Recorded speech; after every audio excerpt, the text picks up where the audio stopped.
গণভোটটাকে minimise করে নিয়ে আসা হইলো যে আমরা আমাদের মতো করে করবো, আমরা জিতলে আমরা বিএনপি যেভাবে চাই সেভাবে রিফর্ম করব। তার মানে এটাকে কমিয়ে এমন একটা পর্যায়ে আনা হয়েছে, আপনি যাতে রাজনীতি নিয়েই আর কথা না বলেন, আপনি যাতে আর কোশ্চেনই না করেন, আপনার যত আশা আকাঙ্ক্ষা আছে এটাকে কমায় ছোট করে নিয়ে আসেন।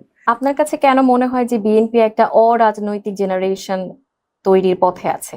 এরকম মন্তব্যের পিছনে কি কারণ? হ্যাঁ, আপনি বেশ ভালো স্টাডি করেছেন, আমি এটা বলেছিলাম।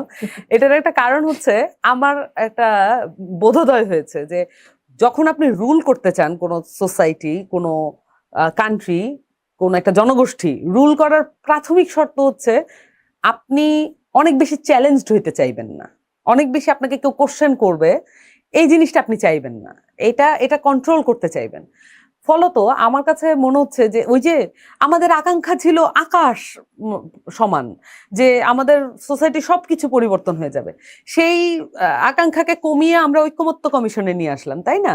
ঐক্যমত্য কমিশনের আকাঙ্ক্ষা থেকে বেরোলো একটা কাগজ, জুলাই সনদ। সেই জুলাই সনদে আমরা তখন বললাম যে আমরা গণপরিষদ নির্বাচন চাই।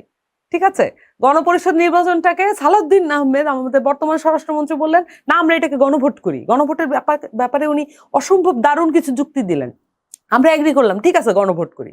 তারপরে উনি মানে মানে কিভাবে এক্সপেকটেশন মিনিমাইজ হচ্ছে আপনি এটা খেয়াল করেন, যে গণভোটটাকে মিনিমাইজ করে নিয়ে আসা হইলো যে আমরা আমাদের মতো করে করবো, আমরা জিতলে আমরা বিএনপি যেভাবে চাই সেভাবে রিফর্ম করবো।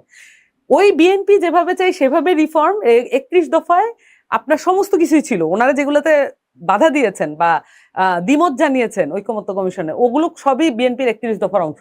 সেই 31 দফা থেকে এক্সপেকটেশন আরো মিনিমাইজ করে সংবিধান সংশোধন কমিটিতে চলে গেল। এই মুহূর্তে এখন সংবিধান সংশোধন কমিটিতে আছে।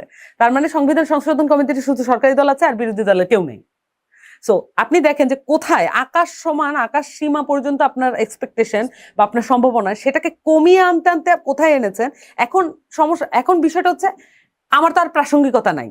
আমি তো এখন আর যদি বলি যে আমি এখন গণপরিষদ নির্বাচনই ছিল সবচাইতে উত্তম উপায়, আমি এখন অপ্রাসঙ্গিক কথা বলবো, তাই না? যদি আমি এটা দাবি করি, তার মানে আমাকে এখন প্রাসঙ্গিক থাকতে গেলেও সনদের কথা বলতে হবে, সনদের কথাও এখন অপ্রাসঙ্গিক, সংবিধান সংশোধন কমিটির কথা বলতে হবে। তার মানে এটাকে কমিয়ে এমন একটা পর্যায়ে আনা হয়েছে, আপনি যাতে রাজনীতি নিয়েই আর কথা না বলেন, আপনি যাতে আর কোশ্চেনই না করেন, আপনার যত আশা আকাঙ্ক্ষা আছে এটাকে কমায় ছোট করে নিয়ে আসেন।